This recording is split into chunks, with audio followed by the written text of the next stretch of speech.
अस्सलाम वालेकुम। कैसे हैं आप लोग? सब खैरियत से हैं? मैंने अभी कुछ टाइम पहले इनफैक्ट ईद के फर्स्ट डे अपनी एक वीडियो अपलोड की थी और जिसमें अपना डिस्कस ये किया था कि हम इंशाल्लाह ऐसी कुछ वीडियोस बनाएंगे जो एग्रीमेंट से रिलेटेड, रेजिडेंशियल और कमर्शियल प्रॉपर्टी से रिलेटेड, उनकी अपडेट, सोसाइटीज़ की अपडेट, सोसाइटीज़ में कौन कौन सी कैटेगरीज़ का कौन कौन से प्लॉट्स हैं उनके ऊपर हम वीडियो बनाएंगे।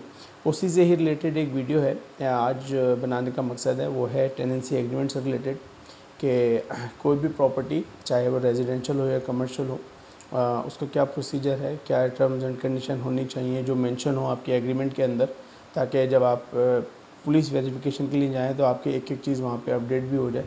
तो उसी ही से रिलेटेड हम लोग आज कुछ डिस्कस करने के लिए बैठे। देखिए, सबसे पहले तो अगर कोई रेजिडेंशियल प्लॉट या बेंगलो है तो 1 यूनिट है, सिंगल स्टोरी है, वो पूरी एड्स के अंदर उसकी डिटेल मेंशन होती है। जो भी पार्टी है वो स्टेट एजेंट या ब्रोकर हजरात जो भी हैं वो जब ऐड लगाते हैं तो पूरी डिटेल्स मेंशन करते हैं कि 3 बेड डीडी है, 2 बेड डीडी है, 4 बेड डीडी है, 1 यूनिट है, ग्राउंड फ्लोर है, पोर्शंस भी रेंट आउट हो रहे होते हैं तो पोर्शंस की डिटेल है। पोर्शंस में अगर डिफरेंट मीटर्स लगे हुए हैं, यानी कि के इलेक्ट्रिक का और सी गैस का मीटर अलग लगा हुआ है तो उसकी डिटेल्स उसमें मेंशन की हुई होती हैं। तो इस वक्त हम डिस्कस करने के लिए ये जो बैठे हैं इन्हीं चीज़ों के ऊपर हम बात करेंगे। सबसे पहले तो देखें, हम रेजिडेंशियल प्रॉपर्टी को आज डिस्कस करते हैं। रेजिडेंशियल प्रॉपर्टी में हम आ जाते हैं 200 या 120 या 240 स्क्वायर यार्ड्स के एक बेंगलो के ऊपर। अब सिलसिला है क्या, एक पार्टी आई, ओनर आया, उसने बताया कि जी मेरा 200 या 240 स्क्वायर यार्ड्स का बेंगलो है, मैं रेंट आउट करना चाहता हूँ। सपोज़ मैं उसकी 50,000 रुपीज़ जो है वो मेरी रिक्वायरमेंट है कि इतना मुझे रेंट मिलना चाहिए। मेंटेनेंस उसके अंदर शामिल है नहीं है वो टेनेंट को उस वक्त बताया जाता है। और जब जो ओनर आता है अपनी सारी डिटेल्स देने के लिए तो वो एजेंट का काम है कि वो सारी डिटेल्स उनसे लें। 50,000 प्लस 5,000 सपोज़ कर लेते हैं हम कि मेंटेनेंस, यानी कि 55,000 रुपीज़ में कोई भी 200 या 240 या 120 स्क्वायर यार्ड्स का बेंगलो मिलता है। लेकिन वैसे बताता चलूँ आपको, इस वक्त अगर 120 स्क्वायर यार्ड्स का 1 यूनिट घर आप रेंट लेने के लिए जाते हैं, 1 यूनिट, इस चीज़ को जहन में रखिएगा, मैं सिंगल स्टोरी की बात नहीं कर रहा हूँ, 1 यूनिट की बात कर रहा हूँ। 120 स्क्वायर यार्ड्स 1 यूनिट घर जिसमें 2 बेड ड्राइंग डाइनिंग किचन नीचे होता है, 2 बेड ड्राइंग डाइनिंग किचन ऊपर बना हुआ होता है, यानी कि 4 बेड डीडी जो है उस वो 50 से 55,000 तक चल रहा है रेंट इस वक्त। और 200 पे या 240 पे चले जाएँ तो वो इससे ऊपर चला जाता है। 200 या 240 सिंगल स्टोरी 3 बेड डीडी 50-55 का चल रहा है, और 1 यूनिट है तो वो 85-90 कोई 1 लाख तक की भी डिमांड कर रहा है। डिपेंड करता है कि कौन सी सोसाइटी में सोसाइटी मेंटेन है, कैसी है कैसी नहीं है।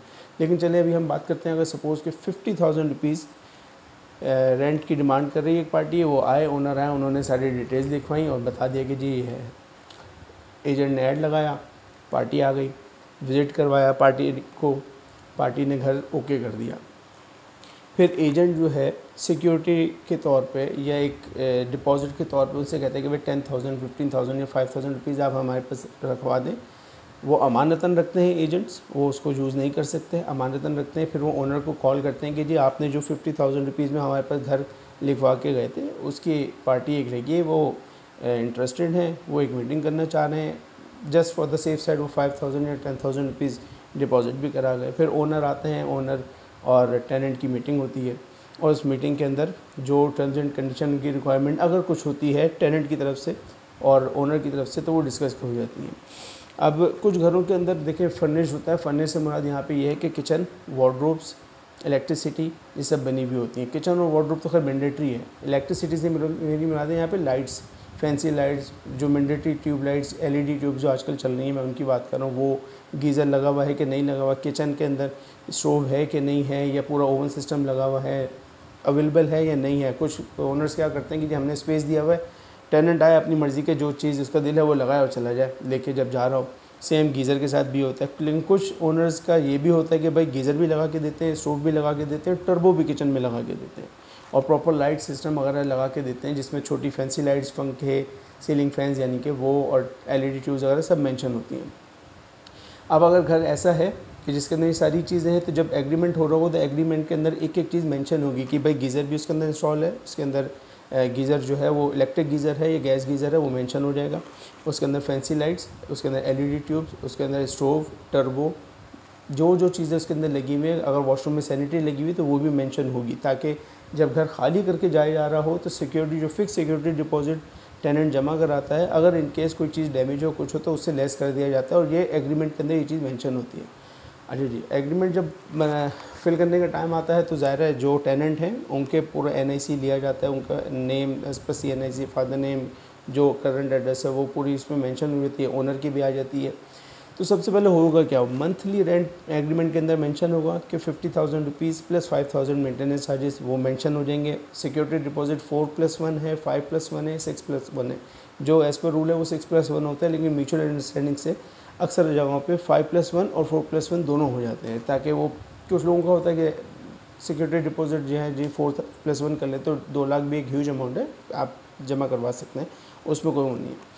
अच्छा, 1 मंथ का एडवांस रेंट चलता है, जो जब टेनेंट जो है जब सिक्योरिटी डिपॉजिट देता है तो उसके अंदर एडवांस रेंट होता है, वो 1 मंथ का एडवांस रेंट भी दिया जाता है। फिर यूटिलिटीज़ जितनी भी लगी हुई हैं, यानी कि के इलेक्ट्रिक, सुई गैस, वाटर का तो खैर मीटर नहीं होता, लेकिन के इलेक्ट्रिक और गैस जो है उसकी मीटर रीडिंग ली जाएगी, मीटर रीडिंग अपडेट होगी, ताकि वो एग्रीमेंट के अंदर मेंशन हो कि भाई 6,188 के इलेक्ट्रिक के यूनिट्स हैं जब आपने घर हैंड ओवर किया है पार्टी को, ताकि एक एक चीज़ क्लियर हो। अगर प्रीवियस मंथ का कोई भी बिल है तो वो ओनर के टेनेंट के ज़मरे में नहीं आएगा, क्योंकि टेनेंट उसका ने यूज़ ही नहीं किया तो टेनेंट क्यों भरेगा, तो वो ओनर की उसमें आ जाती है, सारी चीज़ें उसके अंदर मेंशन की जाएंगी। फिर उस जब इस इलेक्ट्रिसिटी के अगर कोई चीज़ें लगी हुई हैं या कोई भी ऐसी चीज़ जो मेंशन करना ज़रूरी है मैंडेटरी में, जैसे मैंने गीज़र का बताया, स्टोव का बताया, वो चीज़ें उसके अंदर लाजमी मेंशन होंगी। 1 मंथ का एडवांस रेंट होगा। ईयरली 10% इंक्रीज़ होता है। सपोज़ कि अगर कोई बंदा 1 जनवरी 2023 में किसी ने रेंट पे लिया तो 30 नवंबर 2023 तक का होगा। 11 मंथ्स का वैलिड होता है agreement as per rule, 12 months का नहीं होता है, 11 मंथ्स का होता है। ये चीज़ और क्लियर कर लीजिएगा। जितने भी आप अगर क्योंकि मार्केट में इजीली टेनेंसी एग्रीमेंट मिल जाते हैं हज़रात, आप लोग देख भी सकते हैं, पढ़ भी सकते हैं, तो 11 मंथ्स का ही होता है। अगर आप किसी से भी डॉक्यूमेंट बनवाने वालों के पास भी जाएंगे वो भी आपको ये बात बताएंगे कि जी 11 मंथ्स का ही एग्रीमेंट बनाया जाता है। विटनेस होंगे दोनों पार्टियों के, और मोस्ट इम्पॉर्टेंट थिंग, विटनेस के साथ साथ पुलिस वेरिफिकेशन उसके अंदर मेंशन की जाएगी, ताकि पुलिस वेरिफिकेशन के अंदर आपकी सारी चीज़ें जो है वो पुलिस डिपार्टमेंट में अपडेट हो जाएंगी। अच्छा जी, पुलिस वेरिफिकेशन वगैरह जो है वो मोस्ट इंपॉर्टेंट पार्ट है, वो आपने लाजमी करवानी ही करवानी है। वो एजेंट की भी जिम्मेदारी है, वो ओनर की भी जिम्मेदारी है, और वो टेनेंट जो है उसकी भी जिम्मेदारी है। और इसमें तीनों लोग सेव रहते हैं, एजेंट भी सेव रहता है, ओनर भी सेव रहता है, और टेनेंट भी सेव रहता है। खुदा न खास्ता, अल्लाह ना करे कोई ऐसी पार्टी मेरे मुँह खा के, लेकिन अगर कोई अल्लाह न करे कोई ऐसी पार्टी कोई ऐसी रेंट पे आ जाए कि भाई वो जिनका रिकॉर्ड अच्छा ना हो, तो पुलिस वेरिफिकेशन के लिए जब जाएंगे तो उनके पास अपडेट आ जाएगी। और बाद में अगर वो अल्लाह न करे कि ड्यूरिंग टेनेंसी टाइम में वो किसी चीज़ में इन्वॉल्व होते हैं, तो आपके ओनर के पास और एजेंट के पास वो सर्टिफिकेट मौजूद होगा कि हमने तो पुलिस में एक एक चीज़ अपडेट कराई हुई है। तो इस लिहाज से कानूनी पेचीदगियों से बचत हो जाती है कि ये बहुत ज़रूरी है करवाने के लिए। तो पुलिस वेरिफिकेशन करवानी ही करवानी होती है लाजमी, उसमें कोई कॉम्प्रोमाइज़ नहीं किया जाता, वो करवाना होता है।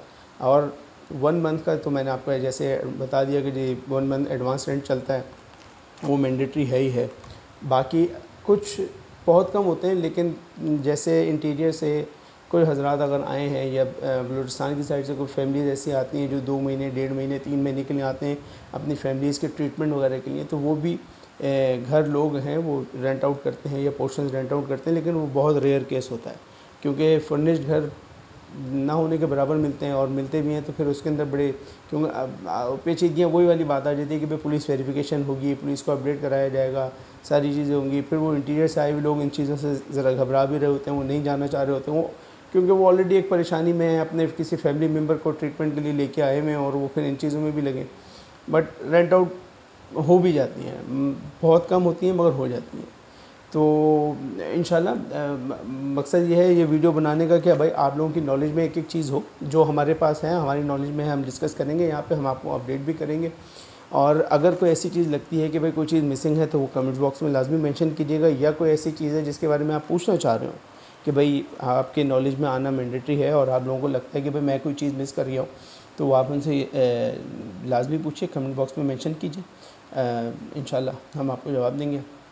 और होपफुली वीडियो आपको समझ में भी आई होगी और पसंद भी आई होगी, और सब्सक्राइब करेंगे, लाइक भी करेंगे, और इंशाल्लाह आगे शेयर भी करेंगे। Thank you so much, take care, फ़ी अमान अल्लाह।